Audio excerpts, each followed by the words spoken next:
تولوا إلا قليلا منهم والله عليم بالظالمين.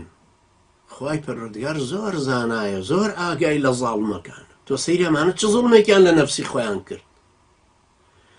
داوایان کرد فەرز بێ لەسەریان کە فەرز بوو ڕایان کرد لە دەستی ئەوە گوناحێکی تریان هاتە سەرشان و زوڵمیان لە نەفسی خۆیان کرد. زوڵمیان لە دینەکە کردووە، زوڵمیان لە پێغەمبەرەکەیان کردووە، زوڵمیان لە مەلیکە سەرکردەکەیان کردووە، زوڵمیان لە یەکتری کردووە، زوڵمیان لە مقەدەساتی دینەکە کردووە، زوڵمیان لە کوڕەکانی خۆیان کردووە کە لەوێ دەست بەسەرن، زوڵمیان لە گەلەکەی خۆیان کردو کە ڕزگاریان ناکەن. ئەمانە زاڵمن.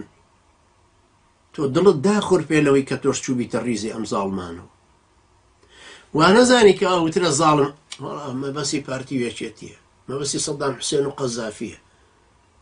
ئەمانە بۆ بوون بە زاڵم، خۆمە لە ژێر دەسەڵاتانی ئەمە دەسەڵاتدار نەبوون، بەڵام ئەمانە وعدیان بەخوای پەروەردگاردا و وعدەکەیان نەهێناوەتە دی. جیهادیان لەسەر فەرز کراوە، وازیان لێ هێناوە، ئەوەی ناوی ناهێنرێ ئێستا جیهادەکەیە لە ترسی تیرۆر. بەڵام خۆ تۆ بترسی و نەترسی.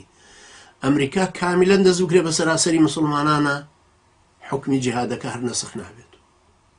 جیهاد هەرەمێنێ ئەو کاتێک کە جیهادەکە نامێنێ لەبەر عەجز وەکو ئیبن تەیمیە ڕەحمەتی خوای لێ بێ فەرمێ ئامادە سازیەکەی تەدریبات فەرزە بێتەوە لەسەری ژن و پیا وەکو یەک تەدریبەکە لەسەریان فەرزە بێتەوە. تۆ دەمانچات توانی بتەقێنی؟ تۆ توانی ئێستا کلاشیم کۆفێت تەدریبات لەسەر چەکە نوێیەکان بکەی؟ تۆ شێوازی شەڕکردن و کەمیندانان و ئینسیحاب و هجوومکردنە زانی؟ هیچ شتێک دەزانی لە عەسکەری؟ یا هەر دژە تیرۆرە بێ فێر بکرێ بۆ هەر وەختێ ویستی گوێتان بادا بە کۆمەڵ. ئەمەش لێرە خوای گەورە فەرمێ والله علیم بالظالمین.